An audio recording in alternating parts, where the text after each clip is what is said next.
history, the Hall of Famer was on First Take yesterday and essentially said, when the Eagles pared it down and said, we're going with Wentz over Foles, Brett Favre says they were going in the wrong direction when they made that choice. I actually thought that they should have kept Nick Foles rather than Carson Wentz, just based off of production and where they got to. They won a Super Bowl with Foles, and that was a little bit surprising. But they're obviously banking on his upside.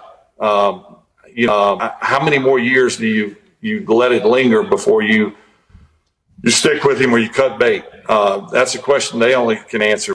Indeed. Now, just a reminder, Favre did play forever, and when you play forever, all of your stats, good and bad, go up. From 1991 to 2010, he threw 336 interceptions. Nobody else in the NFL has ever thrown 300. So I get it. He's a gunslinger. That's what partly made him a legend. But what do you guys feel about him weighing in on essentially saying they made the wrong call? The guy that won their one and only Super Bowl in franchise history is the guy they should have kept. Did Brett Favre... Because I got to call him Brett Favre when he starts. What are you, Paul Tagliabue? What are you doing with this? This is the NFL draft? Did he have copper fit over his head or something like that? Like, what the hell is going on with Brett Favre, man? And listen, I hate when my legends, my icons just, oh, my God. That's the worst take I ever heard. Like, when has Nick Foles ever been an MVP candidate? Never.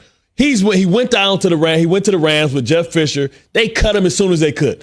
He lost his job to Minshew Mania, a man that wears cutoff jeans and moose knuckle. Like, what the hell are we talking about? Are you kidding me?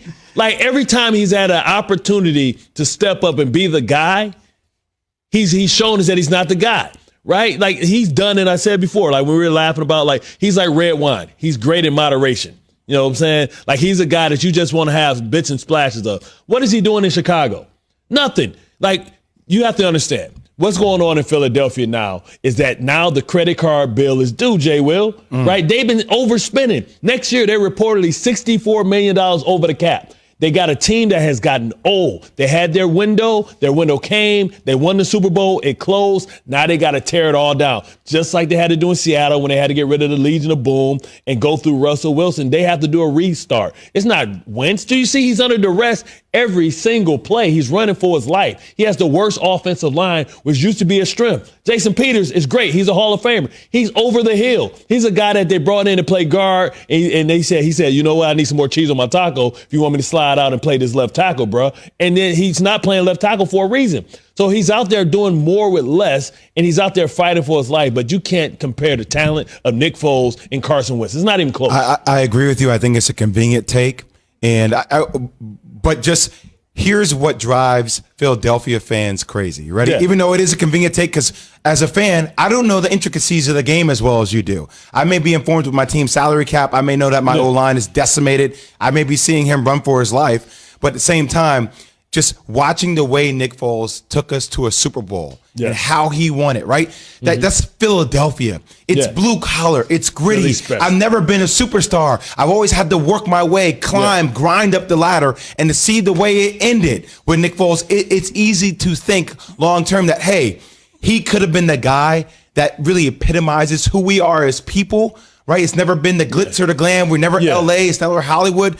But when you dig deep, it's actually not that easy. It's not that convenient. Okay, now he is Brad Johnson. He's Trent Dilfer.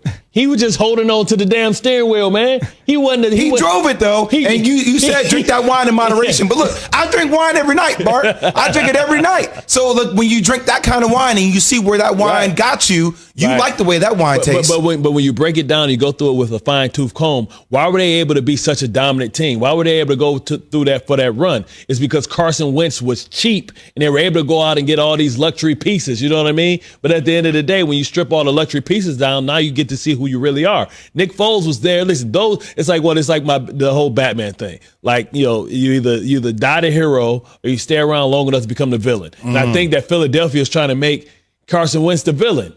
But Nick Foles died the hero, so he got out of town. And then when it all falls apart, and Bill Belichick's up there, he might die the villain as well. Tom Brady got the hell out of town. He gets to leave and die the hero. It's a great analogy. If you can go back, would you pay Carson Wentz some money again?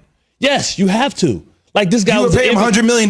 He was an MVP candidate. And really, when you look at that contract now, it's really a discount Because look at what Dak Prescott's going to get just next year. Well, that could be different, though, once we get back into what the cap can change due to fluctuation with fans not being in stands and things like that. Well, but at the end of the day, like Dak Prescott, somebody's going to get paid $40 million. Lamar Jackson's going to get paid $40 million. Carson Wentz is not nearly, I don't know what his cap number is, but he's got to be in the 30s. That's a discount, right? That's a $10 million a year difference. And you got him young. He's still young. He should be able to play for another 15 years. And I know he's always hurt. I know he plays reckless at times, but he's going to be around for your rebuild.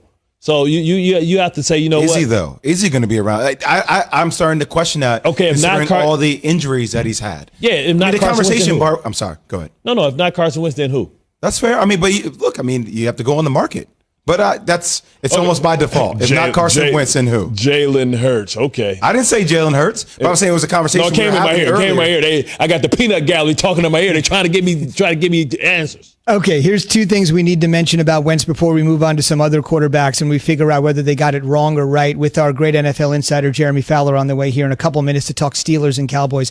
Hang tight for that. Number one, everybody truly believes that Carson Wentz, when he got injured in the Super Bowl season, he got injured again in a game against the Los Angeles Rams. Yeah. He had essentially played the bulk of the season, and that's the reason the Eagles got the number one seed in the playoffs, allowing Foles to come in and win. So if you're going to pay a guy, you essentially say, look, yes, Foles got us over the top, but we wouldn't even be in this position if it wasn't for Carson Wentz. So you have to think about him as a franchise signal caller from that standpoint. Last thing I would say, this is why Favre said what he said. I love the numbers. The Eagles' record since winning the Super Bowl, 12-11-1. Since they got rid of Nick Foles and said, we're going to Wentz, they are 12-11-1. And that is not where they expected to be. So if that is one number, that could back up what Favre is saying. So, yes, Bart is saying that's the worst take he's heard. It's not first take, yours take. It's first take, worst take. Yeah, exactly. Jason Fitz, if you're out there, start branding that one. Let's go to a couple of different quarterbacks that also have their fan bases vexed. And again, Jeremy Fowler on the way. This one's easy. We're going to rip through three, but let's get through this one because this one's obvious, I would imagine, but we got to address it. Bears essentially got it wrong with Trubisky.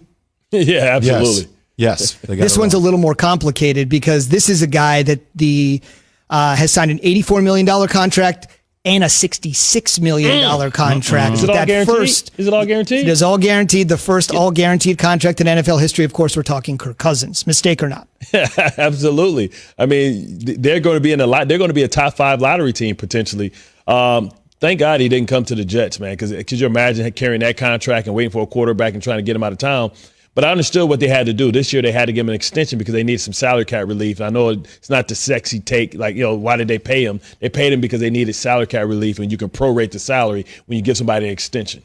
I'll just say thank God for Dalvin Cook on that team. No question about it. He's played outstanding. Dalvin Cook, he's the one answer. Dalvin Cook might be running them out of a top 5 pick so they can get a quarterback to replace Kirk Cousins. That's a great point. So, all right. So from essentially saying the drafting of Mitch Trubisky was a mistake, the signing of Kirk Cousins was a mistake. Of course, the other way you can acquire a quarterback is to trade for one. Did the Pats make a mistake by trading away Jimmy G? It's not looking like it, is it? Well, you look at the Pats. The Pats would like to have him back. We know that Bill Belichick wanted him to be the successor to Tom Brady. Tom Brady went up to Big Papa and told him, no, I don't want him here. They trade him for a 4th-round pick, I believe, in spite. But if you ask the San Francisco 49ers fans, I think they would say that they were expecting more from Jimmy G. He doesn't seem like a guy that can make the big plays, the one play that they asked him to make. I'm trying. I know Jets fans are going to find this crazy. Sam Darnold playing for Kyle Shanahan next year. Ooh, if that happens, it could go. That unleashes him. It does. Kyle Shanahan is one.